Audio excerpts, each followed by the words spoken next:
Welcome back. In part 1, we met Margaret Douglas, a hardworking, compassionate woman whose kindness led her to cross paths with a troubled teenager, Gavin Ramsey. That encounter ended in tragedy, shaking the small town of Johnstown to its core.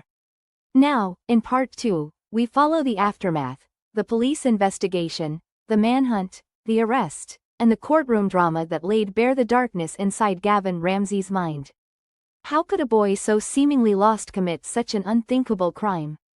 And what did the evidence reveal about his motives? Chapter 1.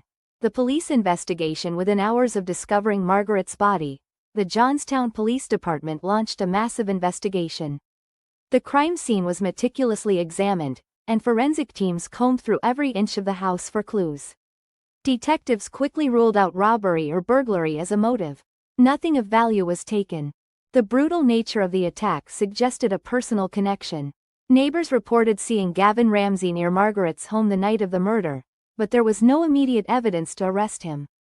The police worked quickly, reviewing phone records, social media posts, and surveillance footage from nearby homes and businesses. Gavin's digital footprint was telling.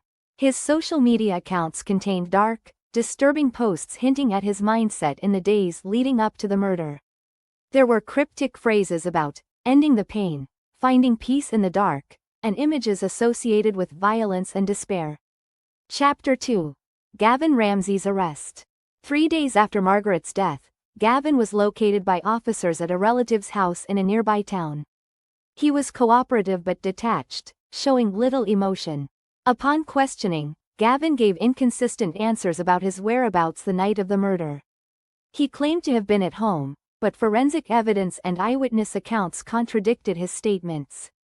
DNA testing revealed his genetic material under Margaret's fingernails and on the murder weapon, a kitchen knife found discarded near the crime scene. Fingerprints on the door and various surfaces inside the house also matched Gavin's. Faced with mounting evidence, Gavin was arrested and charged with first-degree murder. Chapter 3. Community reacts to the shocking truth. News of the arrest sent waves through Johnstown. The community was devastated and confused. How could a teenage boy have killed a woman who only ever showed him kindness? Friends and neighbors expressed disbelief. Many struggled to reconcile the boy they thought they knew with the image painted by the investigation. Margaret's daughter Erin spoke publicly for the first time since the murder. She described her mother as the strongest person I knew, and urged the community to remember her kindness rather than the tragedy. Chapter 4.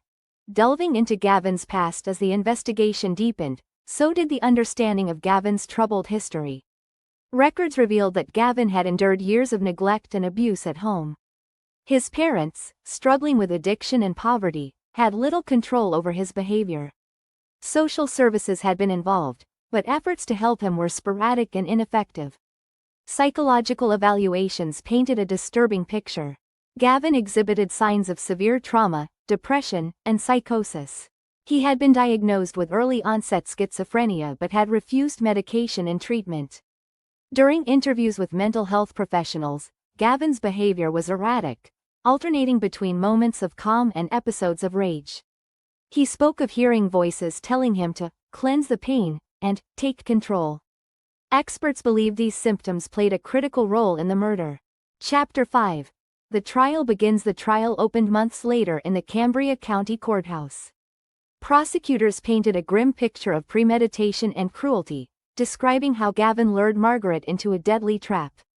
The defense argued that Gavin was mentally ill and not fully responsible for his actions. They highlighted his history of abuse and untreated schizophrenia, requesting leniency and psychiatric treatment rather than prison. Witnesses included Margaret's friends and family, who testified about her generous spirit, and psychologists who described Gavin's mental state.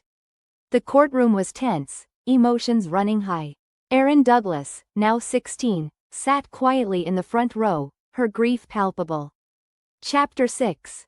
Shocking revelations and confessions. Midway through the trial, new evidence surfaced. A fellow inmate claimed Gavin had confessed to the murder, describing the attack in chilling detail. In his confession, Gavin admitted to harboring intense anger and jealousy toward Margaret, whom he blamed for rejecting his friendship and for trying to control his life. He spoke of feeling trapped and broken, and said the voices in his head had urged him to end it all. The confession stunned the courtroom. For many, it confirmed that the crime was not just a moment of madness but the result of deep-seated rage and mental illness. Chapter 7. Verdict and sentencing. After weeks of testimony and deliberation, the jury found Gavin Ramsey guilty of first-degree murder. The judge sentenced him to life imprisonment without the possibility of parole, citing the brutal nature of the crime and the danger Gavin posed to society. Gavin was remanded to a high-security psychiatric prison, where he would receive ongoing mental health treatment. Chapter 8. The aftermath and legacy. Johnstown slowly began to heal, but the wounds left by Margaret's murder remained raw.